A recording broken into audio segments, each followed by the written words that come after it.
Audio Jungle.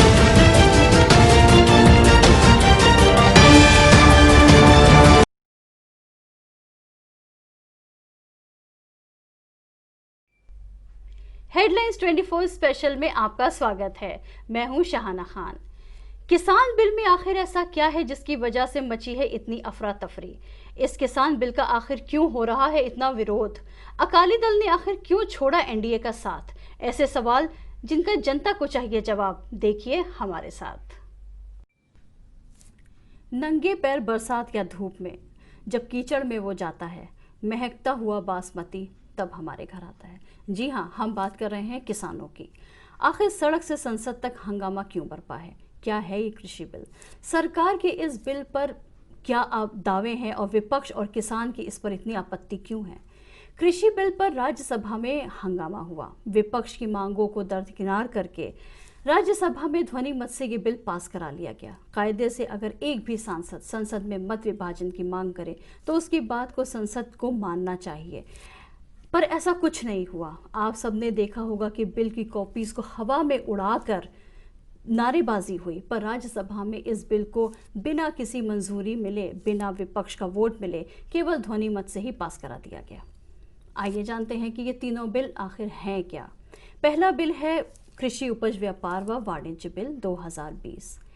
इस bill में कहा गया है कि किसान अपनी उपज के दाम खुद तय करने के लिए स्वतंत्र होंगे। किसान की फसल सरकारी मंडियों में बेचने की बाध्यता खत्म हो जाएगी। किसान अपनी उपज देश में कहीं भी किसी को भी बेच पाएंगे। फसल खरीदते ही किसान को देय राशि सहित डिलीवरी रसीद दी जाएगी। खरीदार को 3 दिन के अंदर बकाये का पूरा भुगतान करना होगा। फसल की ऑनलाइन खरीद फरोख्त भी हो सकेगी।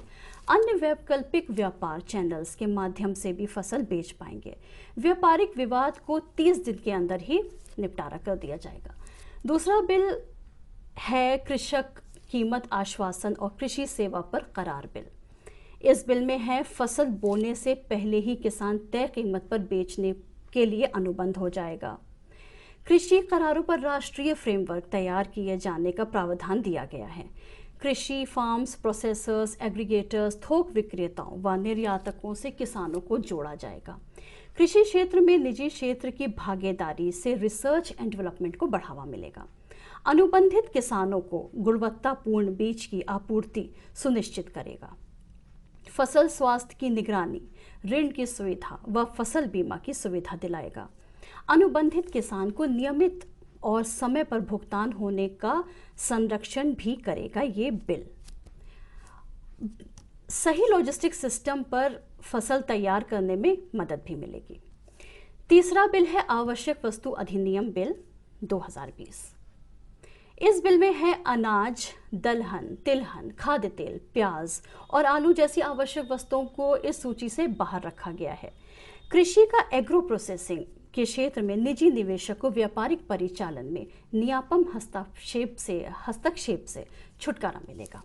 किसानों को अपने उत्पादन, जमा सीमा, आवाजाही, वितरण और आपूर्ति की भी छूट मिलेगी।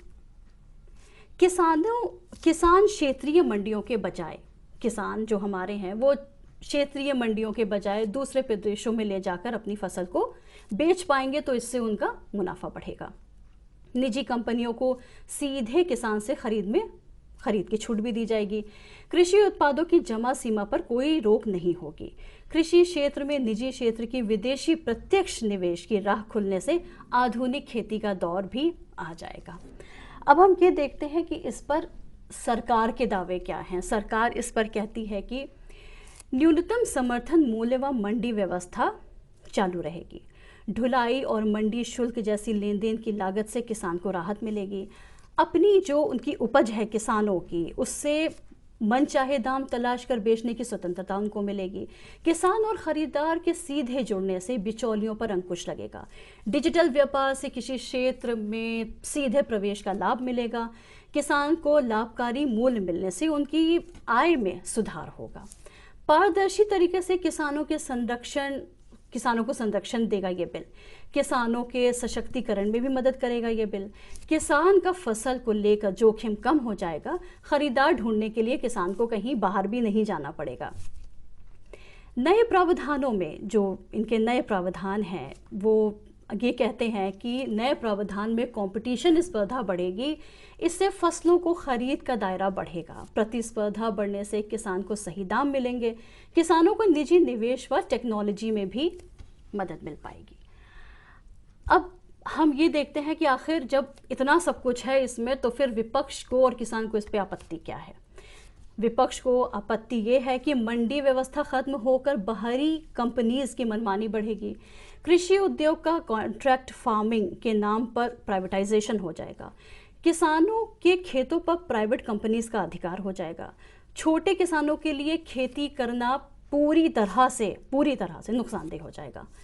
पश्चिम की तर्ज पर व्यवस्था लायक नहीं हमारा सामुदायिक ढांचा है, ये विपक्ष का कहना है। नए कानून से किसान अपनी ज़मीन पर ही मजदूर बनकर रह जाएगा। अभी कुछ दिन पहले प्रियंका गांधी जी ने भी ये बात कही थी। फसल उगाने के तौर तरीकों से लेकर अन्य सब बातों में कंपनीज का हस्तक्षेप रहेगा। कॉन्ट्रैक्ट फार्मिंग की कथित वैज्ञानिक खेती से खत्म हो जाएगी पारंपरिक कृषि विज्ञान। किसानों को एमएसपी सिस्टम से मिल रहा सुरक्षा कवच कमजोर होगा। खाद्य वस्तुओं की कीमत पर नियंत्रण की कोई व्यवस्था नहीं है, किसानों के बजाय बिचौलियों को इसमें सबसे ज्यादा लाभ मिलेगा। संबोधन के बाद कानून कमजोर हो जाएगा, जमाखोर जो हैं वो निरंकुश हो जाएंगे, बड़ी कंपनीज और सुपरमार्केट को ही इस प्रावधान का लाभ मिलेगा। तो ये था विपक्ष का विरोध इस पर। यही है वो तीनों बिल जिसको लेकर पूरे हिंदुस्तान में घमासान मचा हुआ है। विपक्ष ने सरकार के दावों की पूरी तरह से हवा निकाल के रख दी है। आज देश सड़कों पर उतरा है। भारतीय किसान यूनियन ने कहा है, अगर सरकार अपनी बातों पर अडिग है तो हम भी पीछे हटने वालों में से नहीं है। संसद में पारित किए गए तीनों कृषि बिलों के विरोध में आज किसान सड़कों पर है। राज्यसभा में नियमों की जो अनदेखी की गई है राज्यसभा में, उसको लेकर अफरा तफरी में पारित किए गए इस किसान बिल के विरोध में आज पूरा देश चक्का जाम किए हुए है। देश में सरकार दूसरे रास्तों से किसान के समर्थन मूल्य का अधिकार छीनना चाहती है। इससे देश का किसान बर्बाद हो जाएगा। किसान को बाजार के हवाले छोड़कर देश की खेती को मजबूत नहीं किया जा सकता। मंडी के बाहर से देश की मंडी व्यवस्था खत्म हो जाएगी। किसान जानते हैं कि इन तीनों कानूनों के कारण प्राइवेट कंपनीज उनका जो हाल करेगी वो बंधुआ बना दिए जाने के बराबर ही होगा।